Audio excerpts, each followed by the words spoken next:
আসসালামু আলাইকুম। Hello everyone. আজকের ব্লগে আপনাদের দেখাবো গ্রাম বাংলার ঐতিহ্যবাহী সরিষা ফুল এবং সরিষা ক্ষেত। তো বন্ধুরা, ভিডিওটি স্কিপ না করে সম্পূর্ণ দেখবেন। So let's start. তো বন্ধুরা, এই যে আমার পিছনে দেখতে পাচ্ছেন, এখানে অনেক সরিষা ফুল রয়েছে। তো মোটামুটি এখানে অনেক সরিষা ফুল আছে।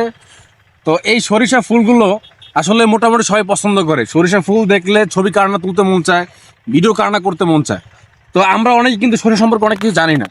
তো এই সরিষা ফুল একসময় ঝরে যায়, সরিষার যে বীজটা আসবে, তো ওটা থেকে কিন্তু সরিষা তৈরি করা হয়। ঠিক আছে? তো আমরা যারা গ্রাম অঞ্চলে থাকি তারা কিন্তু সরিষা ফুল সম্পর্কে অনেক আমাদের অভিজ্ঞতা আছে, কিন্তু যারা ঢাকার দিকে থাকি, ঢাকার বাইরে থাকি, তারা কিন্তু সরিষা ফুল অনেকে চিনি না। তো আমি চাইছিলাম যে আজকের ভিডিওর মাধ্যমে আপনাদের সাথে সরিষা ফুলের পরিচয়টা করে দেব। তো এই সরিষা ফুলের থেকে যে সরিষাটা হয় সেটা কিন্তু অরিজিনাল সরিষা। ঠিক আছে? আমরা যে সরিষার তেলটা খাই, এই তেলটা কিন্তু আসেই কিন্তু এই সরিষার থেকে। বন্ধুরা, আপনাদের এতক্ষণ আমি সরিষা ফুল দেখিয়েছি, তো সরিষা ফলটা কেমন এবং সরিষাটা দেখতে কেমন, তো আমি আপনাদের ওটা একটু ভালো করে দেখাচ্ছি। তো গাইস, আমি একটা জিনিস দেখাচ্ছি আপনাদের, একটু ওয়েট। এই যে দেখতে পারতেছেন ফলগুলো, এটা কিন্তু সরিষা ফল। ঠিক আছে? এই সরিষাটা আপনার বাতি হবে, বাতি হওয়ার পরে এই দেখাচ্ছি আপনাদেরকে আমি। এই যে এটার ভিতরে কিন্তু এক ধরনের সরিষার দানা আছে, সরিষার দানা দেখতে পাচ্ছেন, সরিষার দানা আছে।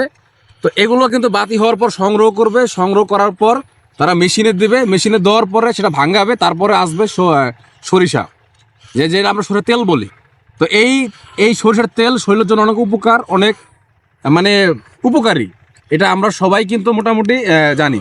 তো এই যে বীজগুলো দেখা যাচ্ছে, এই বীজগুলো কিন্তু হয়তোবা মনে করেন যে এগুলো কিন্তু প্রসেসিং করে কিন্তু সরিষা তৈরি করবে।